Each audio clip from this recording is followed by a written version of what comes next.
حضرت صاحب سب اپنے اپنے جو ہے نا وہ گمان میں ہیں. پتہ نہیں میں حضرت صاحب یہ شاہ صاحب ہیں ادھر ایک نا بڑی شفقت فرماتے ہیں حضرت.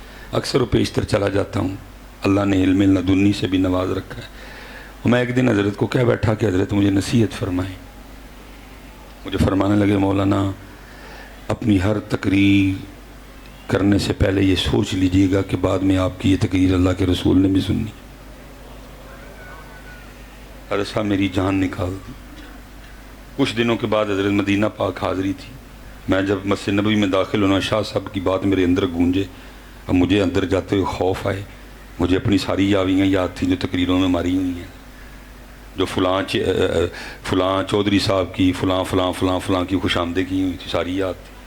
وہ سارا یاد تھا. میں نے تقریر کی اور میں نے امت کو کچھ بھی نہیں سکھایا. اللہ امت کا یہ حال ہے. باقی باتیں تو چھوڑے, آج تک حضرت جی امت کو روٹی نہیں کھانی آتی. اب دیکھتے نہیں امت شادیوں پہ کیا کرتی ہے. ایسے لگتا ہے حضرت 10 سال کے بھوکے روٹی کھانے لگے ہیں. اللہ کل بھی چکن کھایا تھا, پرسوں بھی چکن کھایا تھا, 4 دن پہلے بھی چکن کھایا تھا. روٹی نہیں کھانی آتی ہے. گاڑی نہیں میری قوم کو چلانی آتی, گاڑی پارک نہیں کرنی آتی. ہمسائے کے کیا حقوق ہے میری نہیں, میری اس امت کو پتا ہے کس کا قصور ہے, کس نے نہیں سکھایا. مجھے میری جب جان جائے سامنے جاتے ہوں کیسے جاؤں میں. میری تقریریں حضور نے بھی سنی ہوئی ہیں ساری. یہ آج سانگلا ہل گیا اور خوش آمدی کر کے آ گئے. کوئی میری امت کو سبق نہیں دیا, کوئی میری امت کو اللہ کی طرف نہیں بلایا, کوئی میری امت کو اس نے نماز کے لیے نہیں کہا, کوئی میری امت کو اس نے جہنم سے نہیں ڈرایا. میرا حوصلہ نہ پڑے. اب چلا تو میں گیا, سلام بھی میں نے عرض کر دی. اب جب باب البقیع شریف سے نکلا تو دوسری سوچ, پتہ نہیں رسول پاک نے میری طرف دیکھا بھی ہے کہ نہیں. وہ صحابی رسول پکا مکان بنا کے آئے, حضور چہرہ پھیر لیں. سلیمان مصباحی کس باغ کی مولی ہے. یہ تو پتر آپ اپنے وہم میں عاشق رسول فلانا بنے بیٹھے ہیں. صحابی پکا مکان بنائے, حضور کو پتہ چل جائے, حاضر ہوں, حضور چہرہ پھیر لیں.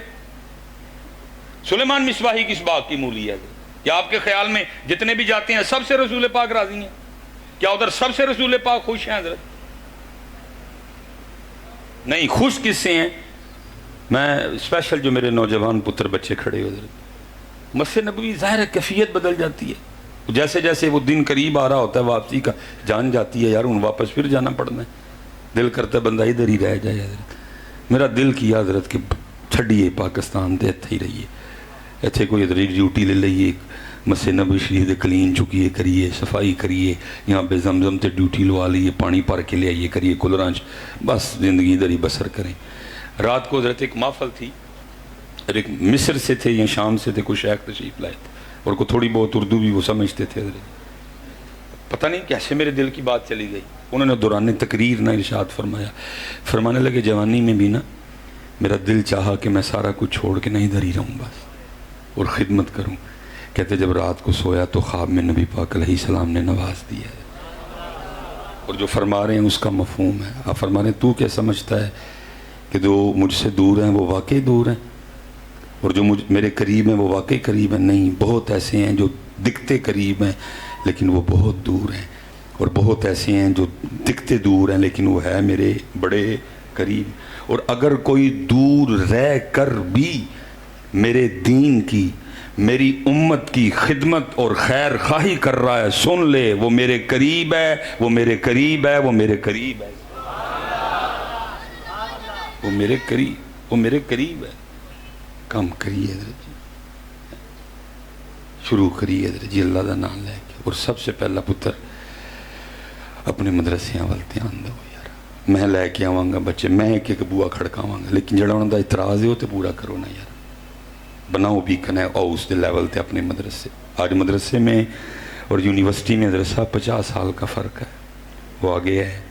یہ کیونکہ ہم نے سارے پیسے حضرت نفلوں میں اڑا دیے حضرت, اس جانب توجہ ہی نہیں کی. خود بھی دین کی طرف آئیں اور اپنے بچوں کو بھی دین سکھائیں. خود قرآن کھولیں اور اپنے بچوں کو. پتر میں پھر چلو ایک نوجوانوں سے آخری بات کر کے میں بات ختم کرنے لگا. ہم کتنا کا دور کھڑے ہیں, لیکن پتر مجبوری پتہ کیا ہے, بس کوئی ساڑیاں بھی غلطیاں نہیں. اب دیکھیں نا آپ کتنے بچے ننگے سر آئے ہوئے ہیں. یہ آپ کا قصور نہیں ہے, یہ ممبر کا قصور ہے. ہم آپ کو منع ہی نہیں کرتے